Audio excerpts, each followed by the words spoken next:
Many people come and go in our lives, but few leave a lasting impression. Sometimes people let us down, while there are others that are there for us no matter what. Fortunately, I have been blessed to have several of the former types of individuals in my life. One person in particular has helped me become the woman I am today more than anyone else has, my Aunt Linda. Almost every summer since I can remember, I have stayed with my Aunt Linda in Tennessee. Getting away from the flat cornfields of Indiana and immersing myself in the verdant mountains of southern Tennessee has always been a welcome vacation. Linda would drive up to Richmond to visit my grandma for a few days and take me back home with her. The 6-hour trip on I-75 seemed to take all day to a child, but not in my mind.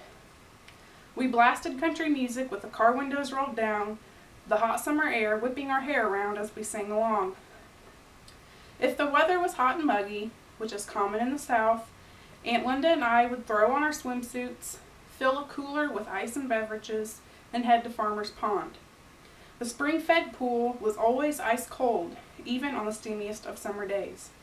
We would lie on the oversized beach towels in the sun and talk about nearly everything, while she chain-smoked Marlboro Reds and I sipped cold Diet Coke. Afterwards, when we were sunburned, tired, and hungry, we would pack up our belongings and make our way home. Some of my fondest days with Aunt Linda I spent in her luscious backyard garden. While I helped her plant a new variety of flowers, she told me many interesting stories. Sometimes they were about her wild childhood, her failed marriage, or my sister and I when we were younger. Other times, she would teach me about birds, flowers, and trees. I learned many things about life from my Aunt Linda, although I was too young for the most part to understand all of them. Most of my memories of Aunt Linda are surrounded by happy times, but some were not.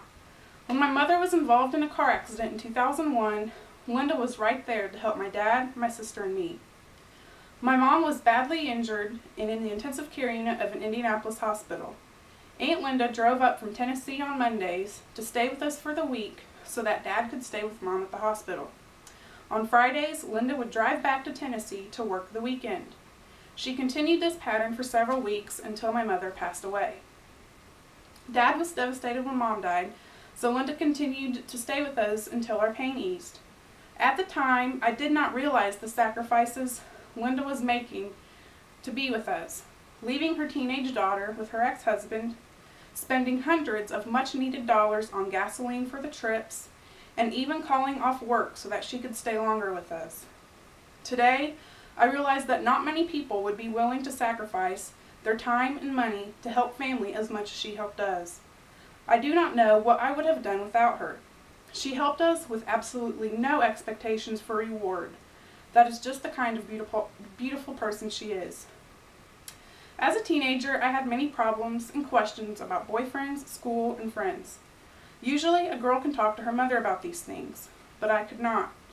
Luckily, Aunt Linda was more than happy to address my concerns. We would usually talk while she taught me how to cook assorted Southern food from scratch. Today, Aunt Linda is 63 years old and in poor health. I still try to visit her every summer, although she cannot do as much as she used to. Instead of relaxing at Farmer's Pond, we relax in her neighbor's pool. Instead of frequent visits to Indiana, I drive down to see her. We will still work in her fragrant garden sometimes, but the heat and humidity make it hard for her to breathe, so we watch TV indoors in the air conditioning. Hikes in the mountains have become short walks around the neighborhood. Aunt Linda still gives good advice and tells amazing stories, which I am thankful for. I dread the day when I will no longer have her in my life. Aunt Linda has touched my life in countless ways, and for that I am forever grateful. Thank you.